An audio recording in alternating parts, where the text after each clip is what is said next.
बहुत बढ़िया। क्रांतिकारी संत महाराज जी, चूंकि आपसे आपने एक बात कही, राजनीति का शुद्धिकरण, ये कैसे होगा, ये बताइए आप। तो बहुत अच्छी बात है ना, बात क्लियर है। हाँ। राजनीति का शुद्धिकरण के लिए धर्म राजनीति के अंदर आना चाहिए। महाराज जी जो कह रहे थे, मैंने जो कहा वही आपने कहा है, और जो आप कह रहे हैं वही बात मैं भी कह रहा हूँ। शब्दों का केवल अंतर है। बिल्कुल। धर्म का उपयोग केवल आडंबर के रूप में ऊपर से न हो। राजनीति में धर्म की जो विशेषताएं, धर्म के जो लक्षण हैं, वो आनी चाहिए। प्रत्येक राजनेता के अंदर ये सब चीजें आ जाएं, कुछ भी आ जाए, सब तो करके आएंगी, तो मैं समझता हूं कि राजनीति का शुद्धिकरण होगा। दूसरी बात यह है कि बहुत ध्यान से सुनने की बात है ये, कि जब भी चुनाव आते हैं तो धर्म याद आता है। लेकिन बाद में क्या होता है? बाद में ये होता है कि मध्य प्रदेश में 60,000 मंदिर सरकारी हैं, हिंदू मठ मंदिर। मैं संत हूं, इसलिए बात मुझे आज जरूर कहनी चाहिए। आपका इतना बड़ा ये मंच है, मैं पूरे देश को ये मैसेज देना चाहता हूं कि जब केंद्र में हमारी सरकार है, भाजपा सरकार, धार्मिक सरकार है, हम सभी संत भाजपा को हमेशा हमेशा से न केवल समर्थन करते हैं, ध्यान देना, हम उसको वोट भी देते हैं और वोट दिलाते भी हैं, उसका प्रचार भी करते हैं। लेकिन क्या ये विडंबना है कि केंद्र में धार्मिक सरकार होते हुए पूरे देश में 4 लाख से अधिक मठ मंदिर सरकारी हो गए।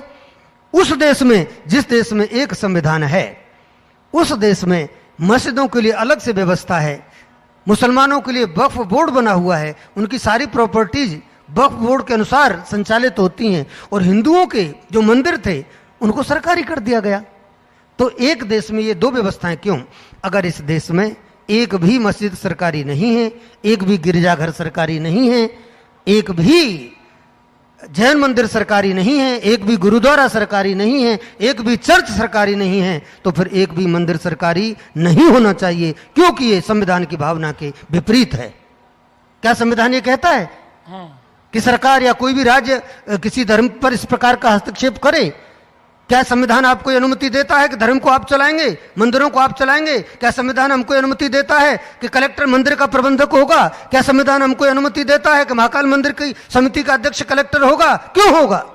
अगर होगा तो मस्जिद का भी होगा, गिरजाघर का भी होगा, गुरुद्वारे का भी होगा, चर्च का भी होगा, और नहीं होगा तो किसी का नहीं होगा। होंगे तो सारे धर्म स्थल सरकारी होंगे, और नहीं होंगे तो कोई भी नहीं होगा। हिंदुओं के धर्म स्थल सरकारी कैसे हो सकते हैं? तो मेरा सीधा सा कहना है कि या तो धर्म जगत में राजनीति का इस प्रकार से जो उपयोग हो रहा है ये बंद होना चाहिए, और अगर आप ऐसा ही करना चाहते हैं तो कम से कम धार्मिक जगहों से फिर धार्मिक लोगों को लाओ, तो वो धर्म को समझें।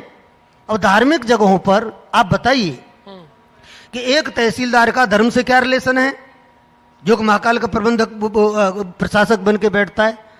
एक कलेक्टर का उसके पास इतना कहां समय होता है कि वह पूरा का पूरा ध्यान एक मंदिर में लगा दे? अगर वो पूरा ध्यान मंदिर में लगाएगा तो फिर जिले का संचालन कैसे होगा?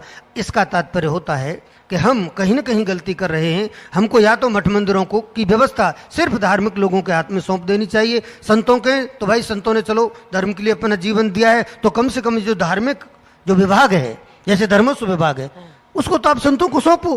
कम से कम जो शिक्षित संत हैं, जो अनुभवी हैं, जो योग्य हैं, जो समझते हैं समाज को, जिन्होंने समाज के लिए काम किया है, आप उनको क्यों नहीं आप आगे लाते? आप ऐसे व्यक्ति क्यों? राजनीति में जब तक एक योग्यता का पैमाना नहीं होगा, मैं समझता हूं तब तक ये देश गलत दिशा में जाता रहेगा। इसके देश के साथ न्याय नहीं होगा। एक चपरासी व्यक्ति का इंटरव्यू जब लिया जाता है तो डिग्री होल्डर, पीएचडी होल्डर खड़े हो जाते हैं 1 लाख की संख्या में।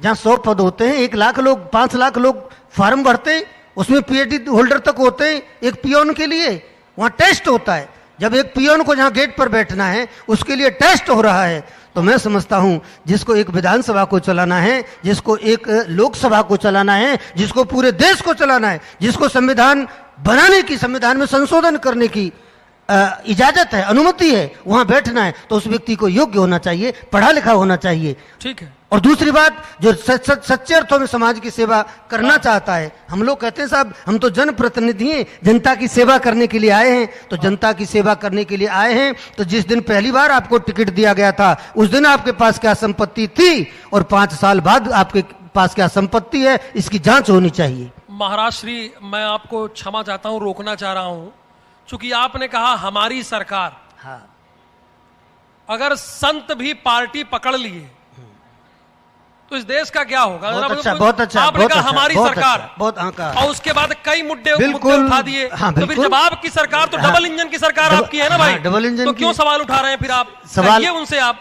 हमारी सरकार कहना अगर इसलिए जरूरी है। आपके चरणों में आके कोई फलानी पार्टी का आदमी आशीर्वाद लेता है तो कहेंगे हमारी सरकार है, आशीर्वाद नहीं देंगे। नहीं, अगर संत ये भेदभाव कर रहे हैं, लेकिन तो कैसे नहीं, चलेगा? आशीर्वाद संत सबको देते हैं, जो भी सामने और आएगा आप उसके कह लिए रहे हैं हमारी आशीर्वाद है। सरकार। लेकिन हाँ, ये बात कहनी पड़ेगी ना। क्यों? ये बात इसलिए क्योंकि वो सरकार कहती है कि हम धार्मिक हैं, वो धर्म का काम करती है। बहुत ध्यान से सुनना।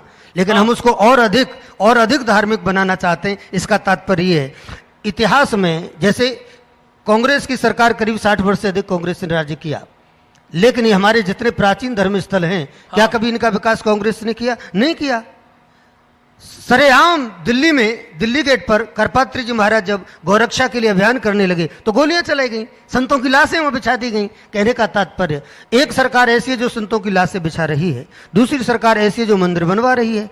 तो स्वाभाविक है कि जो धर्म के लिए something is better than nothing, ना से कुछ अच्छा होता है, तो जो धर्म का काम करेगी, जो महाकाल मंदिर में 1000 करोड़ रुपए से विकास करेगी, हम उसकी जय जयकार भी करेंगे।